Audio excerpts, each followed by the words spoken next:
Welcome to porn production and consent before, during, and after a shoot. I'm Dr. Chantel Dibbles, and we are here live via Mindbrowse.com during XBIZ 2019. This event is brought to you today by MG Roundtree and Shush.com, the web's premier porn site for women and couples. Consent is both multifaceted and complex, while also being super basic, a mandatory imperative that's constantly adjusting and readjusting and evolving throughout every social interaction. Consent is something that's long been embedded in adult content production. However, during 2018 alone, several occurrences highlighted moments wherein coworkers' understandings of what's consensual have broken down. These high-profile instances are certainly only a sampling of other obscured infractions. How do we as a community work to do better? That's what we're going to talk about today. So I'd like to start out by letting our featured speakers introduce themselves, and we will start with this wonderful woman right here. Hi everyone, my name is Mercedes Carrera, and I have been in the adult industry for about 5 years.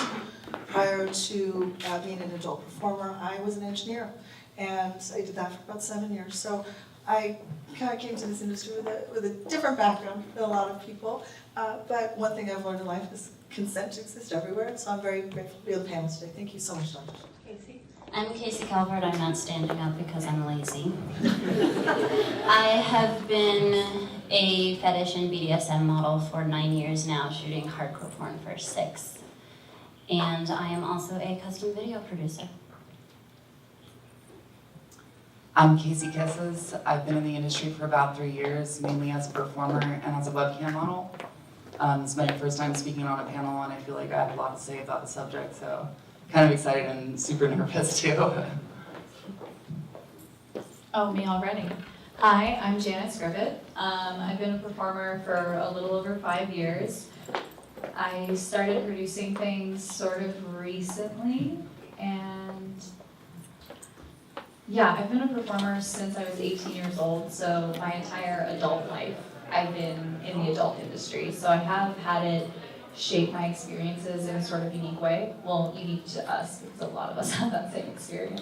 But I love it. Hi, I'm Natasha Nice. I've been in porn since 2006. I left for a few years to pursue an education, and then I just decided that porn was the best place for a person like myself. Consent is probably one of the most important issues we can face right now, and sex worker rights are probably the most important thing to me in my life. Yeah, that's it. Hi, I'm Misty Martinez, and I've been an adult performer for 10 years, and recently I just started directing and stepping behind the camera, so I feel I am able to lend a unique experience as to consent in front of the camera and behind the camera. And I would like to thank everyone for attending and Dr. Chantel for putting this together. Hi friends, my name is Small Hands, also Aaron is fine to call me as well. I've been in the industry about 5 years. I'm also married to Joanna Angel, who's a director, and in addition to being a performer, I'm a full-time editor for us as well. So I also see a lot of stuff from both sides and have a somewhat unique perspective. We are going to start with Mercedes talking about her thoughts on consent as it plays out before a shoot. Okay. Gosh, it's hard to start with the panel. Sorry. So in regards to consent, I know that this is something that is a hot button issue. I'm really excited to hear what everybody has to say about this. One thing that I think is important as we move forward as an industry is the idea of performer empowerment and the understanding that when we walk onto a set, we understand that we are already empowered. So unfortunately, a lot of the conversation about consent right now has a lot to do with how people experience themselves as they walk onto set. So if one walks onto set already feeling victimized, then one is less likely to stand up for oneself, right? And I think that this is where we all come together as an industry and as performers and say, let's create a new baseline. Let's create a new idea that when we walk onto set, we have the right and the opportunity to stop things and to create our no list. And I think we can come from a place of victimhood, which is an idea or a concern that if we are to assert ourselves, that it will be detrimental to our careers. How many here have ever felt that, have been afraid to say, what they really feel or what they really would like because they're afraid of not being hired. Okay, how many have had that actual experience while they're on a shoot? Who here has allowed somebody to do something to them or put themselves in a situation that they were not comfortable with out of fear of retribution? Okay, so this is the conversation that we need to have, because it's not we can talk all day about consent. I could tell you to have a yes and a no list and to have a list of what's possible, but it's the idea that there's a retribution that happens. And I think that that's maybe what Dr. Chantel wanted to talk about today. That's what concerns me, is that people are uncomfortable. They walk off of set saying, I wasn't okay with that, but they didn't know that it was okay to say, I didn't like that. I don't want to do that scene, right? So I'd love to open the floor, but that's kind of the topic of conversation. That's where what I see as the most pressing issue in the industry currently. This is definitely something I struggled with outside of the industry as well. You know, I think it's something that we need to empower people to speak up sexually and you know, stand up for yourself, and like that is something that takes practice. And I would be interested in like maybe talking with some other performers about how we could teach new people that are coming into this industry, like even practice with them, like in a safe environment. I'm gonna practice pushing your boundaries and you tell me no. You know, you stand up to me. We need powerful people to do that, because when there is a power dynamic, it's a lot harder to say to someone that's like a fucking legend, you know, no. It seems like it's a lot harder. So that's something I think that would take practice. It's gonna take time. You know, even as a person, it's taken me a while to be able to stand up for myself and just say no when I don't like something happening. Thinking about power inequalities in any interaction is super important. I mean, we can talk about this with R. Kelly all day long, but let's hear what Casey has to say. I agree that performer empowerment is super, super important, and one of the ways that we lead to having better consent practices on set. I think that one of the easy, practical ways we can move towards empowering performers to speak up is via a checklist and doing checklists on set. I know that Kink.com has been doing checklists for years, and I know that some other companies are now moving towards doing checklists, and I think that they can be applicable to both BDSM and more mainstream vanilla shoots. And if you have this checklist, you get all the performers to fill out this checklist with their yeses, with their nos. The director or the producer reviews this checklist, and then that director or producer who is on set is responsible for making sure that those yeses and nos are abided by, and making sure that if someone, I don't know, I'm gonna use myself as an example, I don't like my face being spat on. If I put that on my no list and the male performer spits on my face, that I don't have to say, hey, that the director will stop the scene. And the director will say, hey, she said don't do that, it's not cool. And then I am more empowered to say, hey, that's not cool, because if I'm this brand new girl and I'm not feeling comfortable, now I have someone who's plainly on my side. I definitely feel like when approaching a scene, especially if you're a person with a trigger, it's definitely very important to voice that out, because I mean, not only are you going to make yourself mentally exhausted and uncomfortable, but you could potentially ruin the lives of other people and, you know, their jobs and everything like that. So I think a hard yes is the way to go for consent. I think we also need to focus on cultivating an atmosphere where performers feel comfortable speaking up, because right now I think there's hostility from producers and directors and agents, and there isn't a reason that I can see that it keeps happening. They should be on our side. We should be able to say, hey, I don't like this. I shouldn't feel scared to say that. So how can we tackle I'm scared to talk to this person I'm working for? Like, how do we have that conversation where we don't feel comfortable telling people that we don't feel safe, or they're the people making us feel unsafe? You know, what do we do there without getting blacklisted from the industry or, you know, pushed into uncomfortable situations? Because I would like to think that I'm someone who speaks up a lot, who doesn't take a lot of shit, but I got into the industry at 18 years old. I definitely took a lot of shit my first couple of years. I definitely did things I wasn't comfortable with, and I didn't feel like I had anyone that was really there for me. Like, who do you go to when something happens? really, like, who are we supposed to go to? Who are we supposed to tell? The agent sort of just pushes you to the side because they don't want to lose their work. There's no one that's here for performers. The FSC does a lot, APAC does a lot, but they only really go so far. Like, what do we do without legal action or getting the police involved? One of the things I guess we could do is just blast people on social media, and I know it gets very negative, very public, and names get called out and stuff. And but that is technically one of the things we can do, because then your name gets put on blast as a performer who doesn't respect girls' rights. But personally, my experience has been that I usually like to tell the male performer. I never even thought about telling the director. I usually just tell the male performer, like, don't do this, I don't like being slapped in the face, and don't slap my tits too hard. And they usually are okay with it. They never are really like, yeah, okay, sure, and then we get to set and they do it anyways.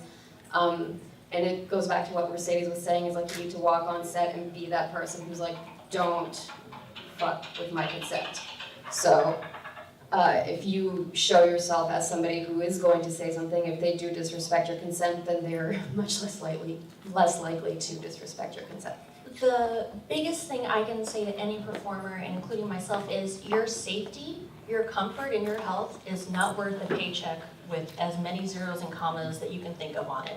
At the end of the day, it's your body. You have to go home with it, and you have to be mentally healthy. You have to be physically healthy. And at any time during a scene, that if you were okay with something when you started out, like, oh, I'm okay with this, you have every right to amend that and to retract that and say, I am no longer okay with this. And your partner and the director needs to be okay with that. And it, like what Janice was saying, there really is no, who do you go to? Do you go to Twitter? Do you put, people on blast? Do you contact the police? There's really there's no safety net. And most times when you're on set, you learn things the hard way, trial by fire. There's no class you take, especially with the younger performers coming in who feel they can't say no, and even veteran performers feel they can't say no for fear of losing a paycheck, this company not hiring them. And one person's bad experience does not mean that you're going to have a bad experience, but also vice versa. And I feel that we need to communicate with our partners before saying, hey, these are my do's, these are my don'ts, okay, what are yours? And another thing is not just physical acts, but also words. What wordplay are they okay with? Are you okay with being called a slut, a whore, certain things? Because what triggers one person may not trigger another, and vice versa. So, just sit down before the scene, talk it out, and, it would be helpful if the director was there, and also so there's accountability on multiple parts. But please never, ever fear to say, stop, cut, I need to take a break. Anything like that, because remember, at the end of the day, you have to go home, and this is your body, this is your mental health, and I think it's going to be a much better scene if you're comfortable. And another thing is safety. Another safety thing, let someone know if you're going to a set that you haven't been to before, a new location, send like, hey, this is the location I'm going to be shooting at, I'll send you a text before I shoot or after I shoot, just so there's more accountability. So I think there's little things like that, having that extra safety thought in the back of your head that will help you be more comfortable while on set. But don't do anything you don't want to do for the sake of a paycheck. I'll give another sort of filter to this as well. I don't have any experiences where I ever felt pressured, or if I did, I just laughed in someone's face and said, no, I'm not doing that. And so my experience has been very different. So what I will say is, I'll talk about what I feel is the responsibility on my end. I think we're all here ultimately to have good sex and make cool movies, and if anyone is ever feeling victimized, pressured, intimidated, that's not going to make good sex or cool movies, and we all kind of lose when that happens. And so ultimately I think checking in is important at the start, but it's also something to continually check in, because people's mood changes. Maybe a girl likes being slapped, and we're all humans. You did it a little too hard, and now she doesn't want it anymore, and you noticed. Don't keep going, check in continually, and at some point, if there is something that was a little wrong, it won't be really wrong later. It'll be corrected. Whoever's responsible can apologize humbly, and hopefully you move on. Hi, I'm Jada Kai. I am an independent model. I'm very new to this industry, and I was just thinking about what Jinder was saying earlier, how like you face these moments sometimes outside of the industry.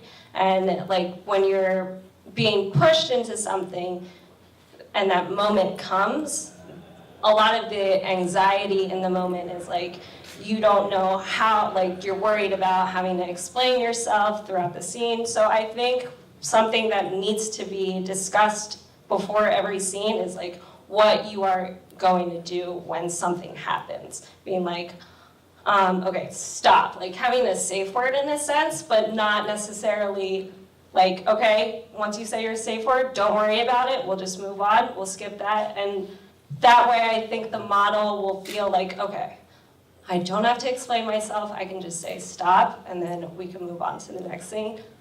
That way, I think they would just like feel like they're not going to lose a job, they're not interrupting anyone, and everything from then on can flow. My name is Mercedes Carrera, right? I think of myself as a high-performance vehicle.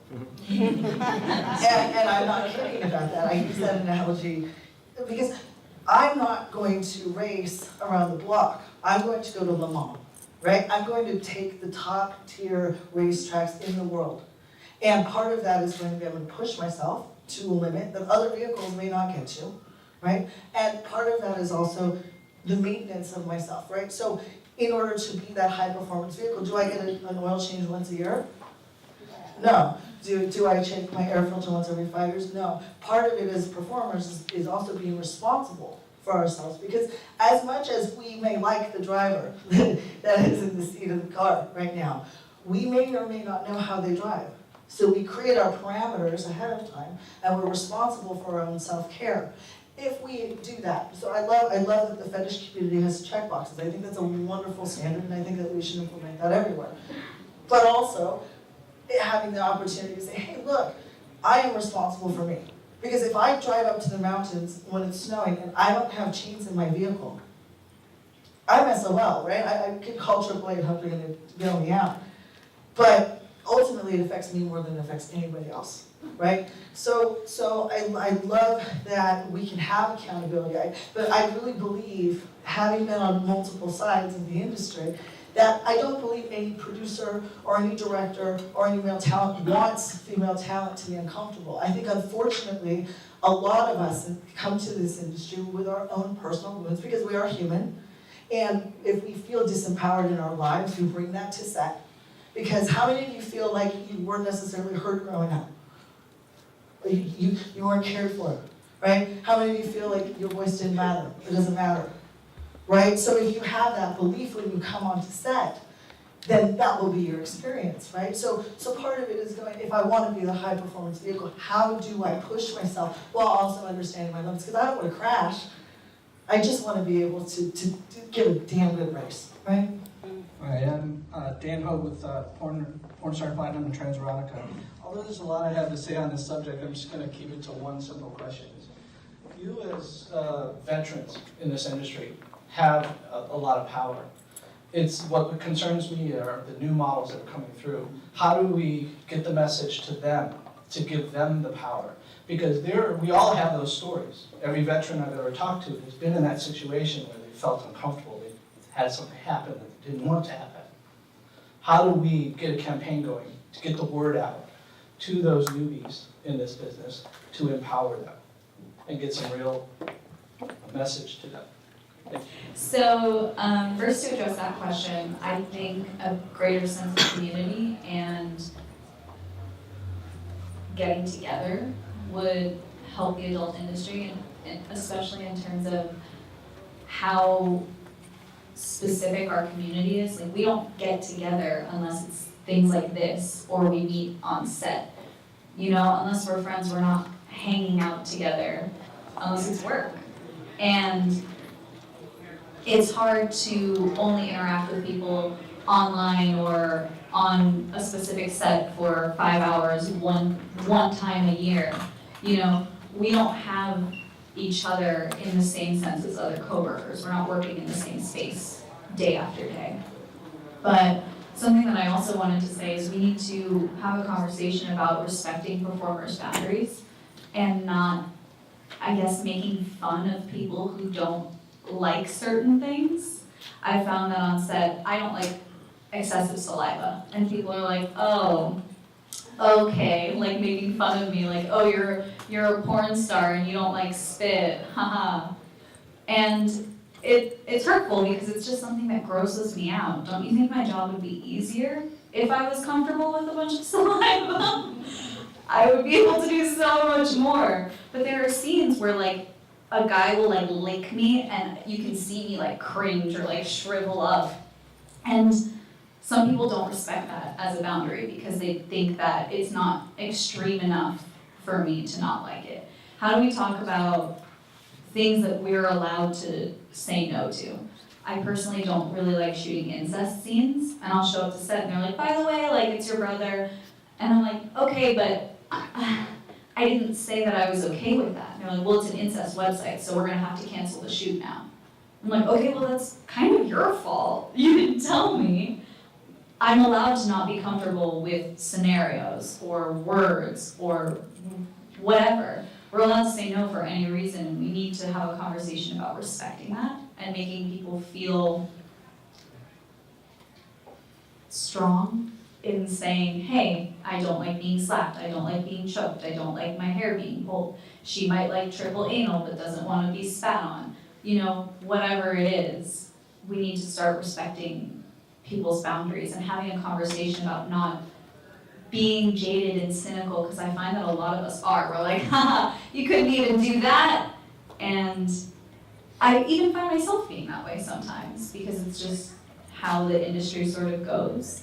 And I want us to feel comfortable saying, you know what, I don't really like that. And I want people to respect that and not be like, oh, she's a diva because she doesn't want a fist in her ass. A trend I've lately noticed on the past 3 sets I've been on, and they weren't small companies, they were large upper echelon companies, is how flippantly the crew and the director talk about the Me Too movement. How they're making fun of these women and male performers that have come forward saying, this happened to me on set. And there will be jokes, oh, I accidentally grazed your boob, are you gonna Me Too me?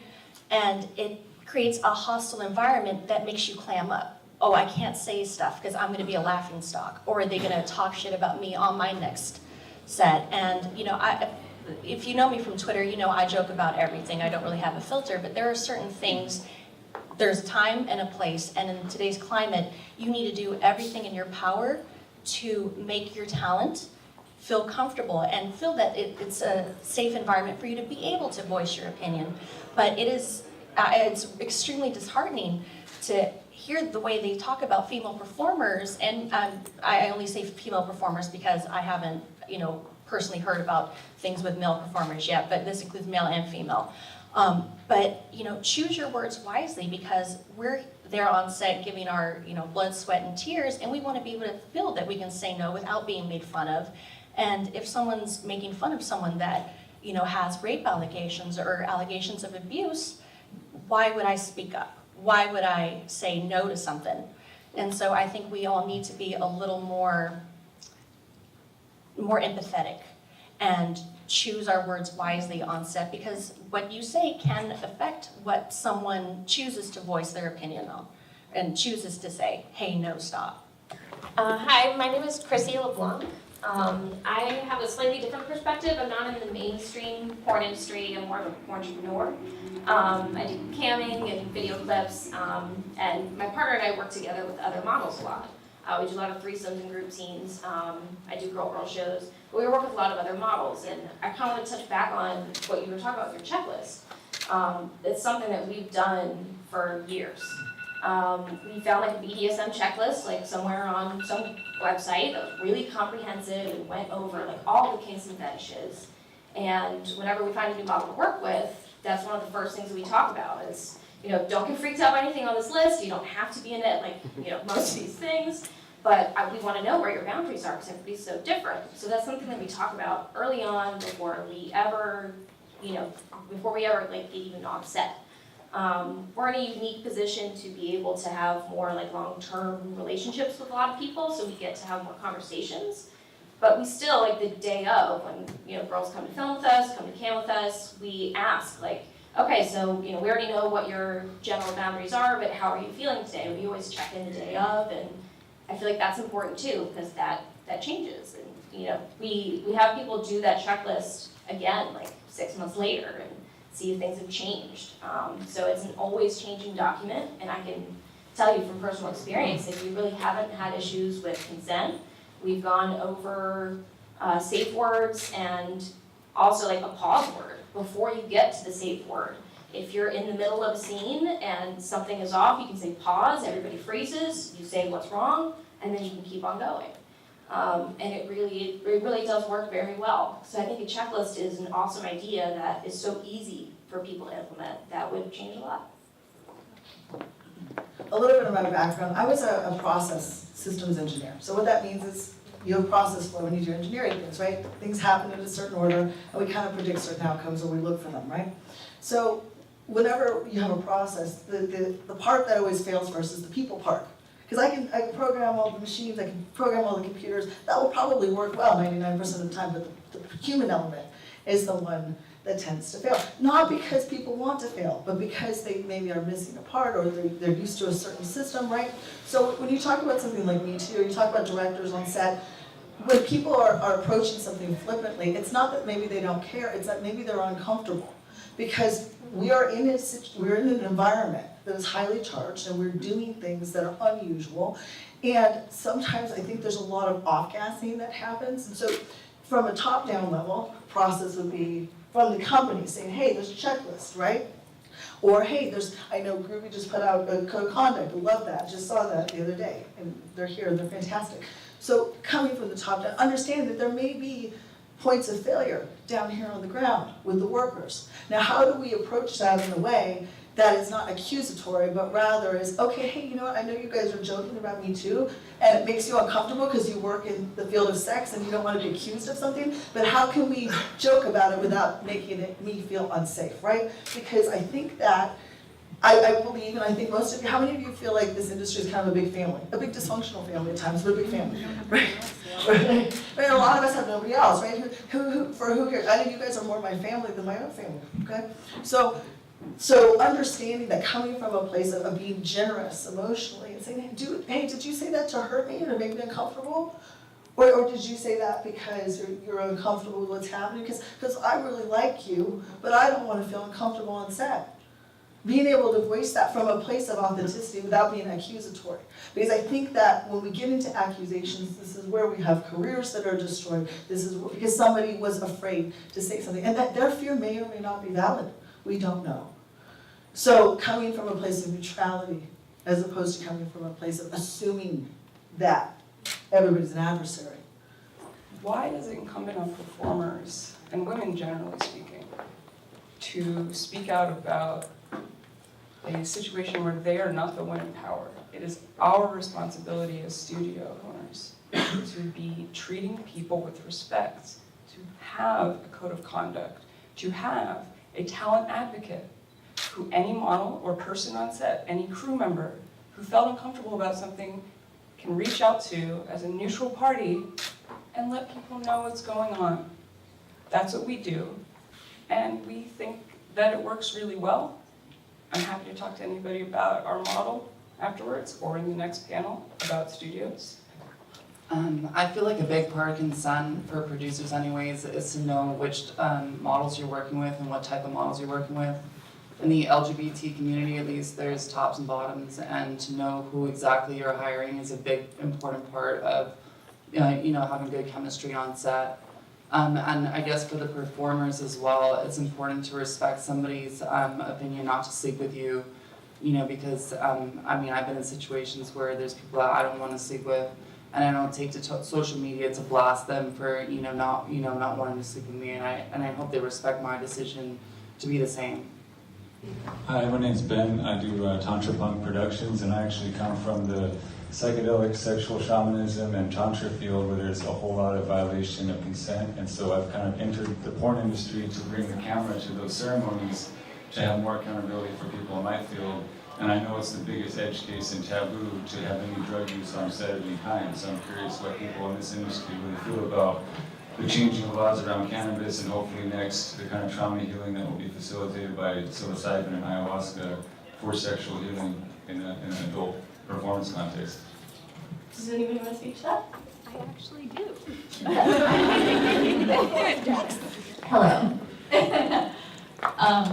So, is this mic extra loud, or is that just me? You were just so enthusiastic about that question. I'm a bit. You're just like, I'm a bit exuberant. Okay.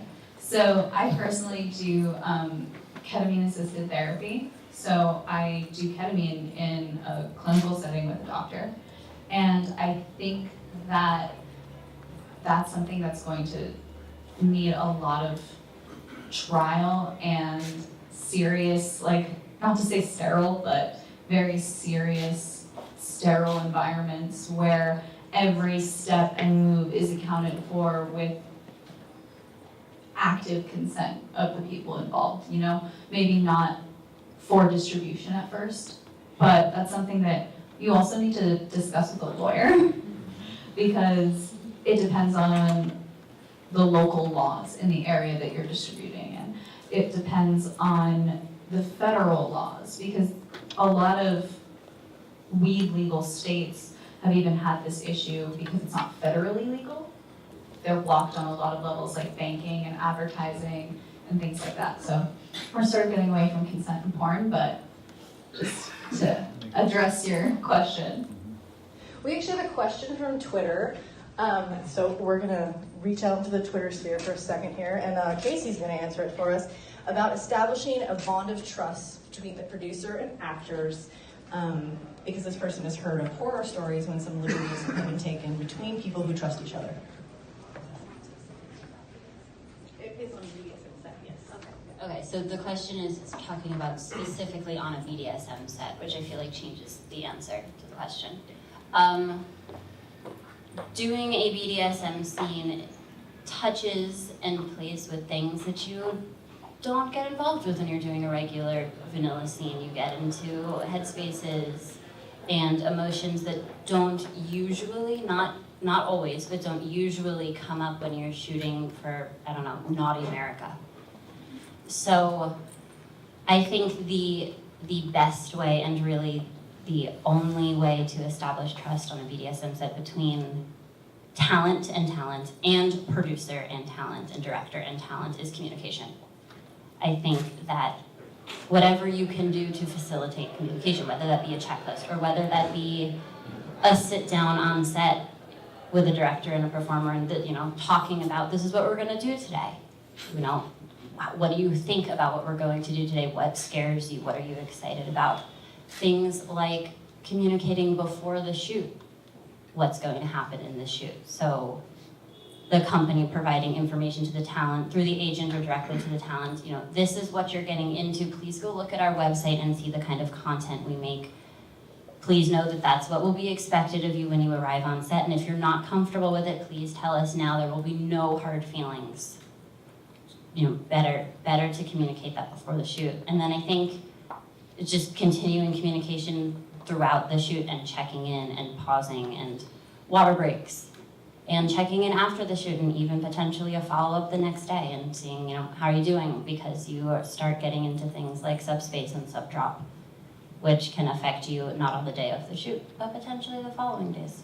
If I could chime in really quick, I could answer Guys' question and also comment on Janice Griffin's commentary as well. I'm Mercedes Gross, husband Damon, and I will tell you unequivocally, if you're going to be engaging in psychedelic compounds or anything that creates an altered state, you need to beforehand express that in some sort of agreement. You cannot do it in any way, get a consent video post facto, because in order to have any kind of contract worth any merit legally whatsoever, you have to have capacity to contract, which means you have to have the age of majority, which is 18.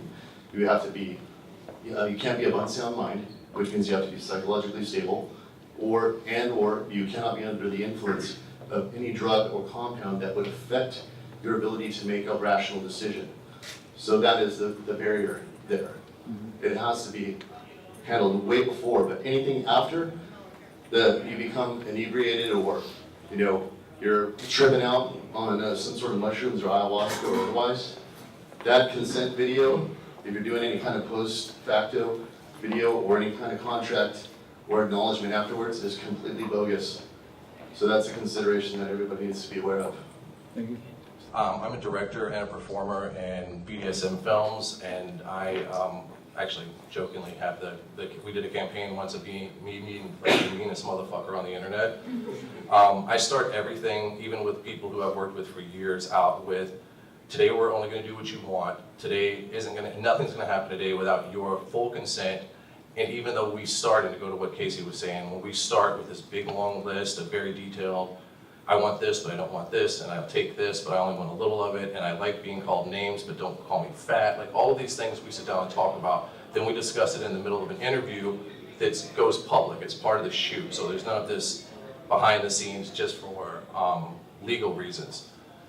And the one thing that I remind them the entire way through the shoot is no matter what you wrote on that piece of paper, that it's not in stone, like it evolves. So you could put down that I love to be choked and slapped in the face and called a bitch.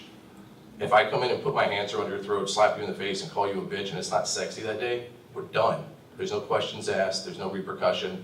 And I feel like holding an entire company responsible for the way their directors treat models, or with what we were saying earlier about the Me Too thing, belittling people because of a certain way they believe, we should hold the entire company responsible, not just, oh, well, that crew kind of sucks. And whether it's blasting them on social media or just making it known throughout like the community that like, hey, this person's doing this and he's done it over and over, or they've done it over and over, and it's not acceptable, but people need to stand up and say, fuck that, they don't get to do that to me anymore.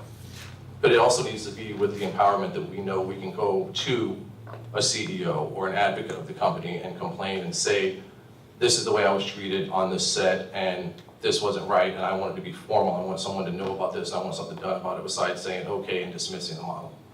Natasha? Back to the question from Twitter, I'm not big into BDSM, but I have shot a lot for like Naughty America and RK and stuff like that, and I think in terms of building a trusting bond between yourself and the director, obviously we're more victimized than the directors are, but respect is a two-way street, and just to show up on set and let everybody know that you're there to also respect them, whether it's the director or whoever, don't care how high up on the status pole they are, it's just you're there to respect them as well. They will be much less likely to disrespect you, and when it comes to like shooting a scene for Naughty America, the physical consequences are nowhere near the same as they are on a BDSM shoot. And so it can be easy for people to kind of rationalize like, well, it's okay if we do just this to her or just a little bit of this to her. And so it's really just that much more important to really emphasize how important your consent is, despite the fact that it may not seem like such a big deal to these people. And if you're showing them that you respect them, then they're much more likely to remember to respect you.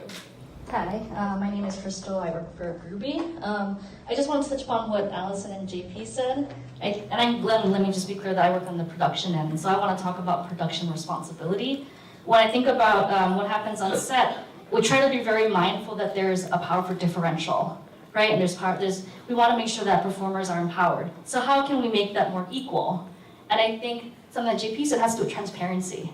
So when you, as a performer, report something on set, I think checklists are absolutely important. Interviews, I think performers should know, whether it's their first scene or their 100th scene, exactly what to expect. But most importantly, how to report if something doesn't happen the way it wants to be. Because I feel like what happens is that it gets reported to either the performer on scene or maybe the producer, and it goes into the ether. And then we don't know what happens after that.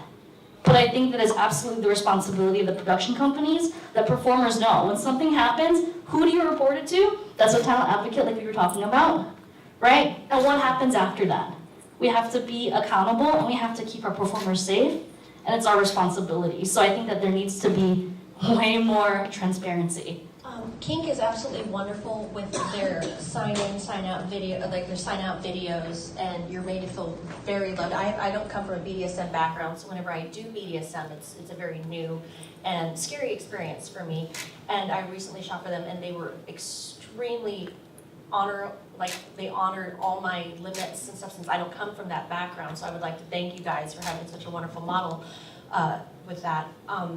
With the sign-up videos, some companies will almost hold your check hostage.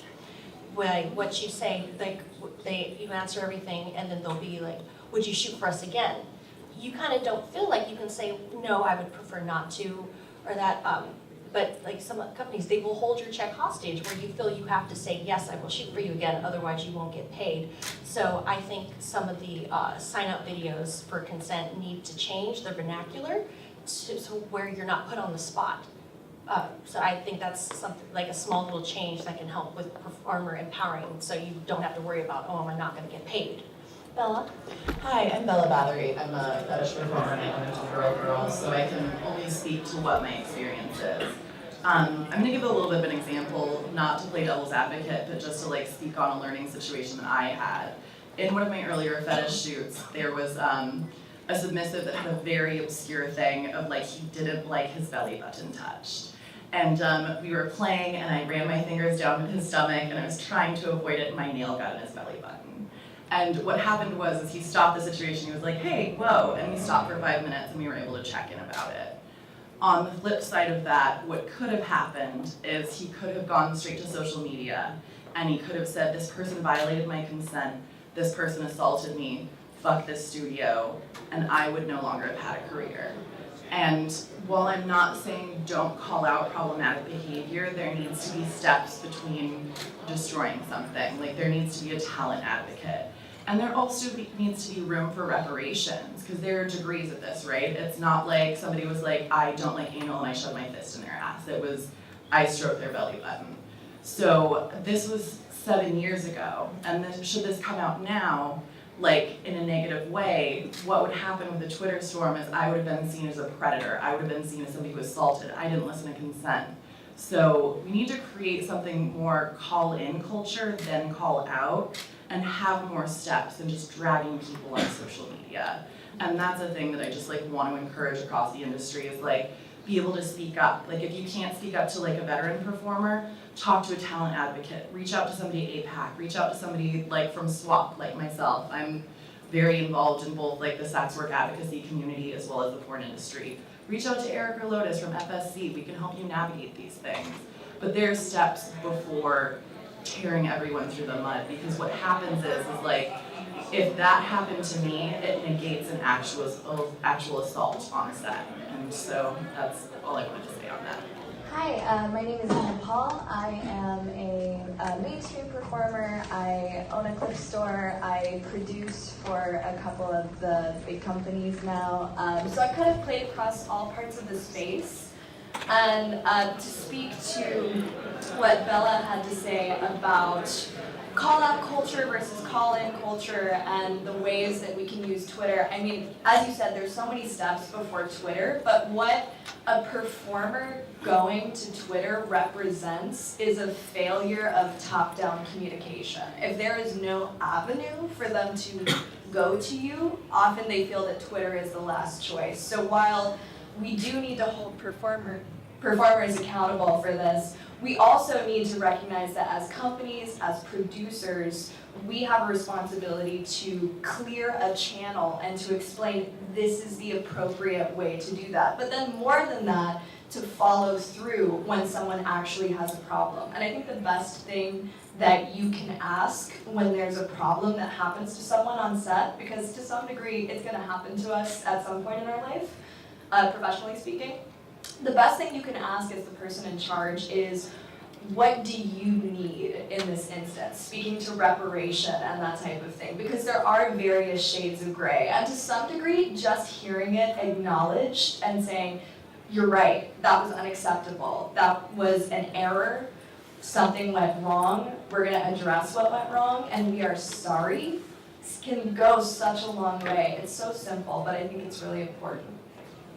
We deal with the unusual. Kate.com, we love you guys because, and I've never worked for you, I don't do BDSM, but you are the top racetracks, you're pushing people to their limits. So you learn these lessons early. All of us need to understand that because we're all working together, can treat people the way you would want to be treated. If somebody has maliciously crossed your boundaries repeatedly, and there is no other place, that a public call-out seems appropriate. But if somebody simply ran a finger over a belly button, didn't realize, or it wasn't thinking, it wasn't something that was malicious. Let's try to work with each other, because any of us could be on either side of this. As performers, we are all, every time we walk onto set, we are placing the trust, we're trusting everybody on set with our safety, and they're trusting us, right?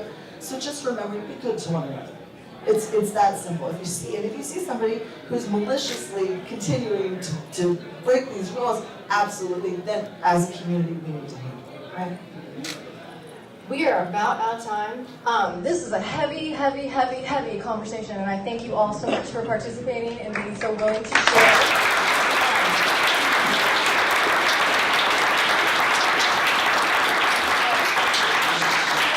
Just like last year, when we had a similar discussion topic, but I encourage y'all to go out into the world and think about the stuff that we've talked about. There have been so many little ideas, big ideas, complicated ideas, shitty, fucked up ideas, but like to engage shitty, fucked up things. The ideas are good. But think about this, because none of this stuff changes unless we take action. I fully believe that we are a community and it takes all of us. And so, yeah, thank you so much, guys. Mindbrowse shows are brought to you live streaming and archived free of charge, complimentsofshush.com, the web's premier porn site for women and couples. Visit Shush on Twitter at Shush for Women. Once again, I'm Dr. Chantal Tibbles. Thank you guys all so very much. See you all next time.